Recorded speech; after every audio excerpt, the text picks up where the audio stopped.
कुछ लोगों को कुछ बातें देर से समझती हैं, मगर जब समझती हैं तब उनसे भी वाह वाह निकलती है।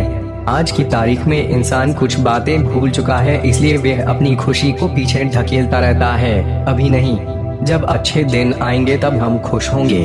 अभी हम खुश कैसे हो सकते हैं? अभी कितने सारे कार्य पूरे होने बाकी हैं। ऐसी अनगिनत बातों की वजह से वह खुशी के लिए इंतजार करता है, जबकि उसे घटनाओं को कबूल करना सीखना चाहिए। अपनी सोच का दायरा बड़ा करें। जब भी आप किसी कारणवश सिकुड़ जाएं, तब अपनी भूल कबूल करें। आप देखेंगे कि गलती स्वीकार करते ही सिकुड़न से मुक्ति मिल गई और आप खुल गए। वरना लोग जन्मों जन्मों की पुरानी यादों की कब्र में रहने से सिकुड़ गए हैं, जिसके परिणाम स्वरूप वे अपने विचारों की किट से मुक्त नहीं हो पाते। पुरानी यादों की किट से रिहाई के लिए रचनात्मक ढंग की सोच आवश्यक है। इंसान पुराने तरीके से पुरानी बातों के बारे में ही सोचना चाहता है। यही वजह है कि वह बार बार यादों की कब्र में कैद हो जाता है। अगर उसे स्थायी रूप से कैद से मुक्ति पानी है तो रचनात्मक तरीके से सोचना होगा, यानी आउट ऑफ बॉक्स थिंकिंग करनी होगी। अपनी सीमित सोच का दायरा बढ़ाना होगा। सामान्यतः प्रचलित सोच विचार वाले ढांचे के विपरीत सोचना होगा। वैसे देखा जाए तो लोग तब आउट ऑफ बॉक्स सोचते हैं जब उसकी कोई खास आवश्यकता नहीं होती। जिन बातों के लिए उन्हें सोचने की जरूरत नहीं है, उन बातों के लिए वे कुछ हटकर सोचते हैं। जैसे किसी पर चुटकीले व्यंग्यात्मक टिप्पणियां करना, ताने कसना, आलोचना करना आदि विषयों पर आउट ऑफ बॉक्स सोचने में लोग बड़े निपुण होते हैं, मगर जहां उसका सही उपयोग होना चाहिए वहां नहीं होता। जैसे एक नौजवान हुक्का पी रहा था। हुक्के की नली बहुत लंबी थी।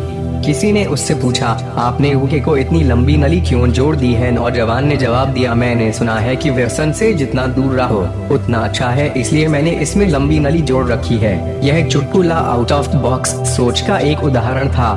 कहने का अर्थ, जहां सोच का सही इस्तेमाल होना चाहिए वहां न होकर इंसान उसका उपयोग अपनी नादानी और बेतुकी हरकतों को जारी रखने के लिए करता है। इंसान पर व्यसनों की पकड़ जितनी तीव्र है, उतनी यदि सत्य पर होती तो वह बिना समय गंवाए हर विधि के शिकंजे से बाहर होता। अर्थात सत्य के लिए तीव्रता जगानी बहुत जरूरी है, ताकि हर व्यसन से छुटकारा मिल सके।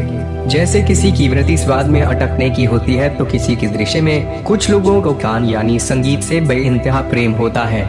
कुछ लोगों को शब्द शूल कांटों की तरह चुभते हैं कि वे उस पीड़ा को 7 जन्मों तक याद रखने की कसमें खाते हैं। बजाय इसके इंसान की सत्य के साथ ऐसी तीव्रता हो कि एक बार सुना तुम शरीर नहीं हो और वे 7 जन्मों के पार हो जाए। देखा जाए तो अज्ञान और बेहोश इंसान के लिए व्यसनों की तीव्रता इतनी ज्यादा है कि वे उन्हें पूरा करने के लिए कहीं से भी रास्ता ढूंढ निकालता है, जबकि यही बात सत्य के साथ जुड़नी चाहिए। अगर इंसान सत्य को पाने के लिए उतनी ही शिद्दत से कोशिश करे तो वह माया के शिकंजे से तुरंत बाहर आ सकता है। ऐसे में आउट ऑफ बॉक्स थिंकिंग उसका साथ दे सकती है। इंसान जब अपने हृदय स्थान तेज स्थान से सोचेगा तो जो विचार आएंगे वे आउट ऑफ बॉक्स वाले होंगे। इस बॉक्स के ऊपर तोलू मन का ढक्कन लगा हुआ है, उसे हटाना है। ढक्कन के हटते ही सत्य के ज्ञान की गंगा बहने लगेगी। उस गंगा से जो विचार आएंगे वे पूरे विश्व, राष्ट्र, समाज तथा परिवार में क्रांति लाने वाले विचार होंगे। ऐसे विचार मानव कल्याण के लिए कारगर सिद्ध होंगे। वे प्रेम, आनंद, मौन और रचनात्मकता के विचार होंगे, जिनसे नव निर्माण का कार्य होगा। इसी से आपकी नई संभावनाएं खुलेंगी, आपके अंदर नया विश्वास जागृत होगा। यह संभव है क्योंकि जिन बातों पर आपका यकीन नहीं है, उनकी आपके जीवन में निर्मित नहीं होती।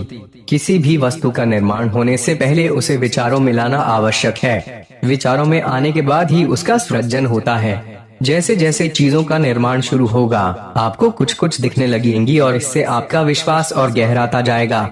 फिर एक समय ऐसा आएगा कि वे चीजें पूरी तरह से सत्य रूप में आपके सामने होंगी। अर्थात अपनी विचार शक्ति और कल्पना शक्ति के उत्तम सहयोग से नव निर्माण के कार्य आसानी से संभव हो सकते हैं।